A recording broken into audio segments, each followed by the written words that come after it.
आइए गाइस, आज की क्लास में हम एडमिशन की कैपिटल एडजस्टमेंट स्टेज 3 करेंगे। कैपिटल एडजस्टमेंट स्टेज 3 में कोई नई चीज़ नहीं है। जो आपने स्टेज 2 में सीखा था वही स्टेज 3 में होने जा रहा है। बस दो चेंजेस हैं। पहला ये कि इसमें न्यू रेशो गिवन है। जो हमने कैपिटल एडजस्टमेंट 2 की थी उसमें न्यू रेशो नहीं था। दूसरा जो चेंज है वो ये है कि कैपिटल ए बी की एडजस्ट करनी है न्यू रेशियो में on the behalf of seize capital, जो कि एडजस्टमेंट स्टेज 2 में था। बस वहाँ पे डिफरेंस को हमने कैश में डाला था, यहाँ पे डिफरेंस को करंट अकाउंट में डालना है। इसके अलावा बाकी पूरा क्वेश्चन सेम है और सेम पैटर्न सेम तरीके से करना है। तो शुरू करते हैं। ए और बी पार्टनर्स हैं, अगेन रेशियो 1:1 है। क्रेडिटर हैं, कोई एडजस्टमेंट नहीं है। जनरल रिजर्व 60,000 दिया है, मैंने दोनों पार्टनर्स में डिस्ट्रीब्यूट कर दिया 30,000 30,000। WCF है, कोई एडजस्टमेंट नहीं है तो पार्टनर्स में डिस्ट्रीब्यूट कर दो 20,000 20,000। दोनों पार्टनर की कैपिटल है 1,00,000 1,00,000, हमने उनके अकाउंट में लिख दी। कैश का बैलेंस है, कैश अकाउंट में क्रॉस साइड लिख दिया। डेटर की कोई एडजस्टमेंट नहीं है। मशीन 1,00,000 की है, अगेन सिंपल जैसा हम हर क्वेश्चन में कर रहे हैं, 10% डेप लगा 90,000, 10,000 का लॉस। इसके अलावा 2,00,000 की मशीन है, 20% से वैल्यू इंक्रीज हो गई। ये यहाँ पर हमारे पास 2,40,000 40,000 का फ़ायदा हुआ।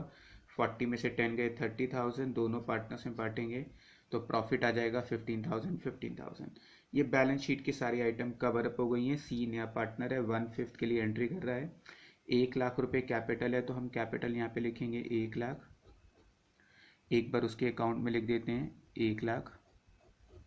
इसके अलावा नया पार्टनर का जो प्रीमियम है वो प्रपोर्शनेटली कैलकुलेट करना है। तो 1,00,000 रुपये की गुडविल में नए पार्टनर का शेयर निकालेंगे। मैं यहाँ निकाल रहा हूँ, 1,00,000 का 1/5 कैलकुलेट करेंगे तो 20,000 आएगा। अगर क्वेश्चन में ओल्ड रेशियो दिया है तो प्रीमियम को ओल्ड रेशियो में बांटिए, बट ओल्ड और न्यू दिया हो तो आप जानते हैं कि हमें क्या निकालना पड़ेगा, सेक्रीफाइसिंग रेशियो, जो हम यहाँ निकाल रहे हैं। ओल्ड रेशियो 1:1 था, टोटल है 2। न्यू रेशियो है 5 3 2, टोटल है 10। टोटल बराबर करने के लिए 5 से मल्टीप्लाई करेंगे तो ये 5 हो जाएगा, ये 5 हो जाएगा, ये 0 और ये 2।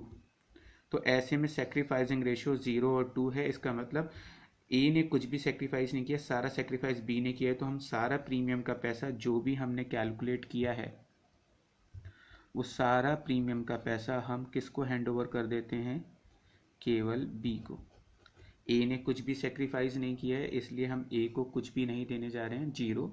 और बी ने सेक्रीफाइस किया है 2, इसलिए हम बी को देने जा रहे हैं सारा का सारा प्रीमियम का अमाउंट। तो ये आज की एक और ख़ास बात थी।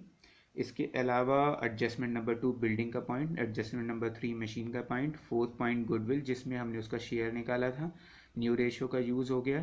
कैपिटल कैलकुलेट करनी है सी के बिहाफ पे, जैसे हमने पहले सीखी थी बिल्कुल वही रिपीट करेंगे हम लोग। कैसे सीखा था, सी 1/5 पार्ट के लिए कितनी कैपिटल लेकर आया है, 1,00,000। टोटल कैपिटल कितनी होगी, 1,00,000 इंटू 5/1, यानी कि 5,00,000 टोटल कैपिटल हो गई। अब की बार क्वेश्चन बहुत इजी हो गया, हमें न्यू रेशियो दिया हुआ है तो मैं सीधा 5,00,000 को 5/10 3/10 2/10 में बांट दूंगा। नई कैपिटल निकल गई। एक बार नई कैपिटल को यहाँ पे लिखेंगे 2,50,000, 1,50,000 और 1,00,000, और फिर उसको हम यहाँ लिखेंगे 2,50,000 1,50,000 और 1,00,000 रुपीज़। अब हम डिफरेंस निकालेंगे जैसे पहले हमने निकाला था। इस साइड का हम सम करेंगे, यहाँ का सम आ रहा है 1,65,000, इसका सम करेंगे 1,50,000 1,65,000 1,85,000, इसका सम आ रहा है 1,00,000 रुपीज़, इसका सम आ रहा है 2,50,000 रुपीज़ 1,50,000 रुपीज़ और 1,00,000। मैंने टोटल अलग अलग इसलिए लिखा है ताकि आपको डिफरेंस में कैसे कैलकुलेट कर रहा हूँ ये पता चल जाए। क्वेश्चन में लिखा है कि डिफरेंस करंट अकाउंट में डालना है, तो कैसे डालेंगे, ये वाला टोटल बड़ा है ये वाला टोटल छोटा है तो बड़े सम में से इसे माइनस करेंगे। जो डिफरेंस बचेगा, जैसे 250 में से 165 घटाएंगे तो बचेगा 85,000, ये हमने करंट अकाउंट के नाम से लिख दिया। इधर का सम है 185, इधर का सम है 150, तो जो डिफरेंस बचेगा 35,000 वो हमने करंट अकाउंट के नाम से डाल दिया। लास्ट में आप चाहें तो टोटल बराबर करके दिखा दीजिए, 2,50,000 और इधर का सम 1,85,000। जो बड़ा टोटल है वो दोनों साइड लिख देंगे, ठीक है। अब ये जो करंट अकाउंट का डिफरेंस आया है, करंट अकाउंट की पोस्टिंग सीधा बैलेंस शीट में करते हैं। यानी ये वाला करंट अकाउंट जो ए का है वो यहाँ पे लिखेंगे, ए करंट अकाउंट के नाम से 85,000, और जो बी का करंट अकाउंट है वो यहाँ लिखेंगे करंट अकाउंट के नाम से 35,000। तो याद रखेंगे, अगर कैश होता है तो पोस्टिंग क्रॉस साइड होती है जैसे कल हमने किया था, और अगर करंट अकाउंट लिखा हो तो सीधा बैलेंस शीट में सेम साइड पोस्टिंग होगी, और कुछ नहीं है। अब हम लोग क्या करेंगे, इसका सम निकालते हैं। 1,60,000 कैश अकाउंट का टोटल है, ये आ गया हमारे पास 1,60,000। अब मैं टोटल कर लेता हूँ। टोटल अगर हम करते हैं तो इस साइड का सम आ रहा है 6,35,000, और इस साइड का सम 535, 635। तो होप यू गाइस कि हमने एक तरीके से कैपिटल एडजस्टमेंट स्टेज 2 को स्टेज 3 में रिवाइज किया है, जब न्यू रेशियो दिया और डिफरेंस करंट अकाउंट में डाला हो। इसी तरह के मैंने आपको 3 क्वेश्चन प्रैक्टिस के लिए दिए हैं, जो आप खुद करके देखिएगा।